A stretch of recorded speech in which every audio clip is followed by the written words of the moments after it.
For me, there have been eternal darkness, but I can't complain. My job can be harder than theirs, with the same reward, so sometimes if the boss says one word, the invisible ones may get it wrong and mess the whole thing up.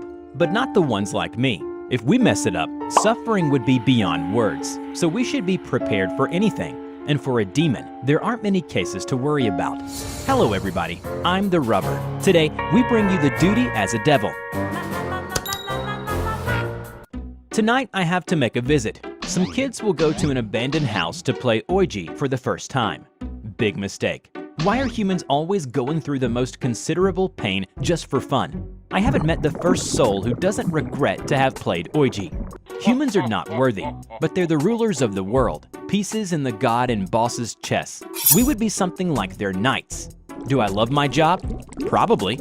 I have to admit that taking souls is pretty fun at times, but can't avoid having the strange feeling of emptiness once the job is done. I talked to another demon, and it only said that that's our nature. That's how we are supposed to be. Like those butt-kisser angels protecting those persons, like they were worthy enough to be saved. What do they care about?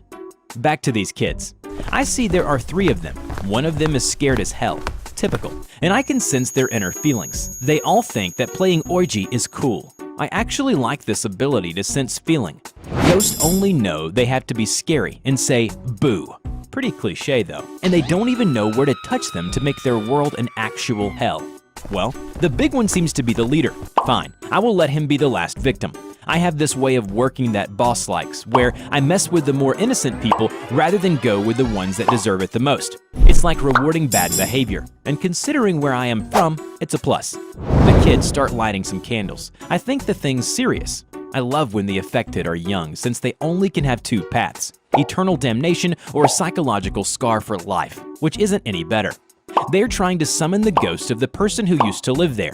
That's boring. Spirits have a limited repertoire of tricks, and possessing others is like their biggest thing. We can do way more than that. We can possess, create illusions, mess with their fortune, destiny, vision, and my favorite, bodies. Okay, I will expose my point now. When the leader says something like, "Oh, Lord of the Doomed, something something," I'll make my entry. Here we go. First, I'll blow out the candles. Then, I block the doors. The only way to escape is through the windows of the 2nd floor. They're in there, and I doubt that. Wait, no. When they are desperate, humans can be very impulsive without seeing the ramifications of their actions. I once saw a man that killed his brother just by thinking that he was a monster. It was actually me messing with illusions. He punched his brains out just for the fear, not for surveillance. These kids will have the shock of their lives. The process is going well. But as a demon, I can't take pleasure from their screams and sorrows. Ghosts usually do that. But it's because there are some leftovers of sentimentality in their psyche. It's sad to be them, but it's even worse to be these kids. One of them is getting a heart attack? I've never seen that on someone so young. This may count as an extra point. Leader 1 is running everywhere.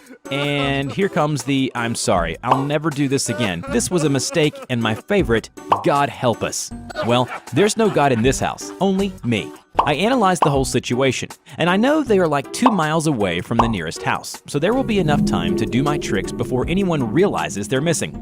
I think the best part of being a demon is that your approach to humans can be more palpable than ghosts, and proof of this is the melting hand of the younger one. Seeing his bones should cause a trauma hard to fight. Not even a pool of cockroaches can be compared. And talking about that, what about some spiders coming from their mouths? Yes, that works. You shouldn't have happiness or those kinds of emotions in this business. Still, you can be quite surprised by some reactions, like this situation. Camaraderie. The leader is helping the scared one to overcome with his melting hand, saying that God's not there, a phrase I truly enjoyed. So they have to be brave enough for themselves to surpass the traps of the quote-unquote evil enemy. It is funny how they call my boss in such pathetic ways, evil enemy. That's a redundancy. They all share a hug to be together in the end. That's admirable, yet stupid. Nothing can save these kids. And that's it. 3 new names in the files of hell. The house is again abandoned, with no trace of human interactions at sight. Sometimes I wonder how it is like to be human, not just possess them, but to be in their conditions. Their thoughts and emotions can be a web of chaos and confusion. Not even they may understand themselves, always looking for something more, thinking on ruling the world without repairing in us, the shadows that live, not under their beds, but in their hearts, their minds, and their actions. Someday, I may find someone who makes me change my mind on the subject, but until then, I remain as a prankster for both good and evil. I can't complain. I hope you enjoyed today's video. Have you ever heard or encountered any paranormal event? Let us know in the comment below. We will draw your story and share it with the world. Don't forget to click like, subscribe to this channel, and hit the bell. Please share it to your friends if you like this video. Thank you so much for watching, and we will see you in the next video. Bye-bye.